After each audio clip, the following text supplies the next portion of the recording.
by having a better building envelope, that's a pretty good deal. This one was not so cheap, in part because the builder was doing things he wasn't accustomed to doing. Habitat for Humanity. There are houses built by Habitat for Humanity around here. These are some in Tennessee that were built with the help of a Department of Energy National Lab, Oak Ridge. They're pretty small. They're like 1,000 square feet or something. Behind those clapboards is a very advanced wall system. Instead of having like studded construction and fiberglass insulation, it has panels made with, anybody seen this kind of stuff, this rigid foam insulation? So it has stress pin panels. Good appliances. They even go so far as to scavenge the heat off the back of the refrigerator when the heat comes out and use that to preheat hot water. So these houses you can heat, cool, and provide hot water for about 70 cents a day, $200 a year. That's pretty good. I mean, it's less than a month probably for heating bills around here. The PD is pretty expensive. All right, Washington, how are we doing for time? Okay. Washington, D.C., every 2 years the government invites universities from around the world to put up an off-the-grid house for a couple weeks. They have a competition and so on. Solar Decathlon, they have sort of 10 entries. We did one last year. It was our first effort. We didn't win, but we were in the top half or something. So that for a start. So here's the message here. These little thingies are not part of the Solar Decathlon. These are something I have my undergraduates do. They're all little mini passive solar houses. They're about like this. We take them up on a roof, and we see how close they can keep the temperature at a comfortable level without any heating system. So they have south-facing windows, and they have to have something that soaks up the heat in the daytime so it doesn't overheat, and then keeps it warm at night when the sun's not out. Water bottles work pretty well. It stores a lot of heat. The house, our Solar Decathlon house, had walls essentially made out of the same stuff, this kind of stuff. So again here, you're not seeing 2x4 construction.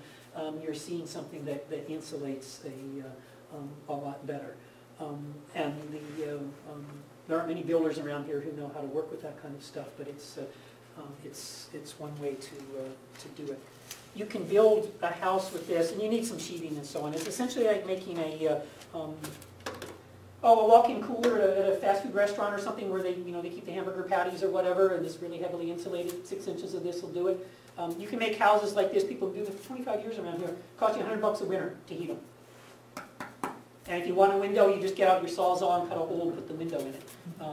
It works pretty well. Okay, here is here's one example of that, and I guess I could pass these out now. I've got a little handout for these that I just found recently. So these are the best two slides, no, one slide of the talk, okay, in terms of sort of, well, optimism if nothing else. The Germans have been onto this for a while, and they're not into the PV stuff for houses, although they are. Well, that's a whole other story. We'll get into that another time, maybe. They are a big market for photovoltaics, as it turns out. Oh, yeah. PV stands for this, passive house? No, PV is photovoltaics. The electricity producing panels on the roof. Okay? No, I don't understand. Well, solar electric.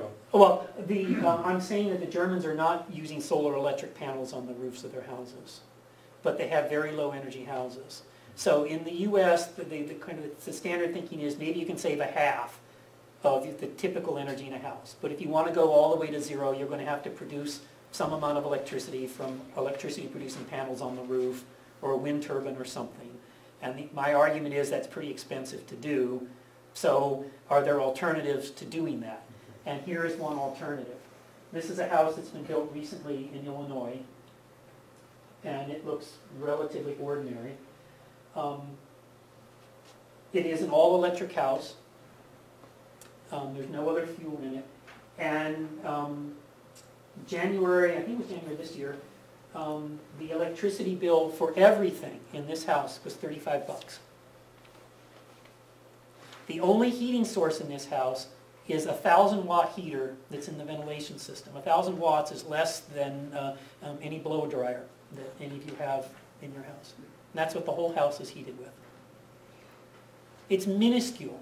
The heating bill is minuscule. The heat source is minuscule. What does this house do? It has 12-inch thick walls filled with fiberglass insulation. It's got, your little handout talks about it, either 2 or 4 inches of this stuff outside of it. It has triple pane. It has the best windows that the woman, an architect, could find. And that's pretty much it. And then it's real tight construction, so it has to bring in air through this gizmo here rather than just depend on cracks around windows. And before that air goes out, the heat's kind of scrubbed out of it. And that's really it. $35 for a month when it was minus 10 degrees. The handout talks about that. And cloudy for 2 weeks. So it's not, you know, at some level it's not hard to do. We're not used to thinking of building houses this way. But if we do, if we maybe encourage developers to do it, or we have state or town regulations that might promote this, then you know, we can see some of that. Okay. Deep breath. I want to, maybe another 10 minutes, 15 tops. I want to get out of houses. So most of the message of what can we do is I'm done with that, okay? And we have some time for questions. So I want to show you a few things about commercial buildings, so that's not maybe so much under individual control. And then maybe a few slides that relate to work I've done elsewhere in the world, just sort of for fun. So this is, the last part is kind of like National Geographic stuff, and this is sort of halfway in between. This is our State Department of Transportation building. There's Boston, Boston Common back here, and Public Garden there. Nice Boston red brick building, built in the early 80s. And it doesn't have a heating system. Well, it doesn't have a boiler. Okay? So it's got a diagram, and if you could squint and look at all of this stuff, you would see air conditioners and blah, blah, blah. And what you don't see is something that says boiler or furnace. Ain't got any, okay? What it has is 3 big tanks here. They're each 250,000 gallons. That's a lot of water, okay? What that water does is store the heat that comes off of our bodies and lights and computers in the day. Most office buildings have heat to spare even in a winter day, deep plan office buildings. So that heat is pulled out through mechanical equipment, and it's stored in those tanks, and it's used at nights and then early in the next morning when you need to heat the building. In most office buildings, it's just blown outside. If I have a corner office, if I'm the big cheese in a company and I got glass on 2 corner sides, yeah, I need heat in the wintertime. But everybody in the core of the building, the Dilbert people in their little cubicles, they need cooling all year round. And here that sort of problem is resolved. So you've got the hot core and the cold perimeter. And this building takes the heat from the core, stores it in the tanks, and then uses it in the perimeter. And the bottom line in numbers, the units are just kilowatt hours per square meter per year, but the point here is that this building is like this, and 2 other buildings that our state runs for us are here, so 4 times as much. And there's some other buildings that are pretty low too, where the private sector has some incentive to do better. All of these do something similar to this one. Take the heat out of the center of the building and use it for the perimeter. Now in houses, because they're smaller and you have a lot more surface area, we don't get into that. But in office buildings, if you get very far away from the windows, you're needing cooling. The system is providing you cooling all year round. So that's a good thing to do. Here's another building. Harari's been in the news a lot because Zimbabwe is such a mess, and Mugabe hopefully will be out of power at some point. That's my political message for the day. One of my students said something to do with this building. It's a mixed-use building, office, retail, so on, and no air conditioning. So you keep the sun out, it's really heavily articulated. You've got this central thing here where air can be brought in and then sort of it's heated and just naturally from the heat in the building, and you get this sort of chimney effect to ventilate it. It's pretty comfortable. Why did people, so it's built 10 years ago, why did the owner want that? Was the owner someone who was into green stuff and had come, you know, our predecessor in worrying about this 10 years before the rest of us are? No, the owner didn't want air conditioning because if you're in Harare and your air conditioner breaks, you've got to get someone from Cairo to fix it. And you don't just say, Carrier, come over. Carrier is, you know, 1,000 miles away. So this was in the owner's best interest to have a building, insist on a building that was comfortable without air conditioning. The owner got it. Oh, I want to say something about this. I'm going to run out of time if I'm careful. This is a building I worked in the UK.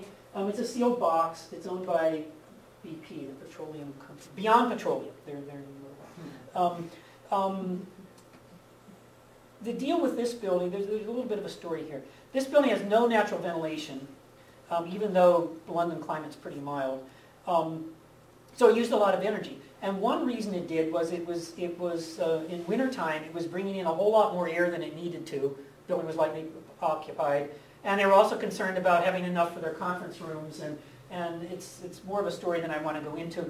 Some things didn't work with the ventilation system. And the message here in red is a lot of buildings have things that don't work the way they're intended, and if you can fix those, you save energy. In this building, the fix was estimated to save about 30%. Here's a neighboring building, 10 miles away in Luton, north of London, 15 miles away. Also 3 stories, a more humble client, it's a public housing authority, and no air conditioning. So the window's open, and they even prop it open with their little books where they keep track of rents for poor people, and exposed ceilings with the concrete that sort of soaks up the excess heat in the day. And the point here is, some of the time when we were doing measurements there, England had a heat wave, and it went up to like 100 degrees Fahrenheit, and the building was a little on the warm side. It was in the mid-80s for a couple of days, and then that all went away. But it was a lot more comfortable inside than out, and it could have been operated a little better even with the ventilation. So the owner's been pretty happy with that. Sometimes people are afraid to do that. Well, I have to sell it, and it has to have air conditioning, and not necessarily so. Here's another one. So you say, do I have to air condition the building because it has conference rooms and it's these enclosed boxes? Maybe not. Some of my colleagues and former students had something to do with this. This is a new government building, the GSA building in San Francisco, and Tom Main's the architect, and he won the Pritzker Prize 2 years ago as sort of the big cheese architect for that year. In cross-section, air can come in, and these are little Dilbert sort of cubicles. Here's the conference room, and they are air-conditioned. So if wind comes in this way, you'd like to have some cross-ventilation, but you've got the conference rooms in the middle, so what do? Well, you just leave enough room up here so that air can come in, can bypass the conference room, and can go out, the leeward side of the building. Air conditioning here, no air conditioning here.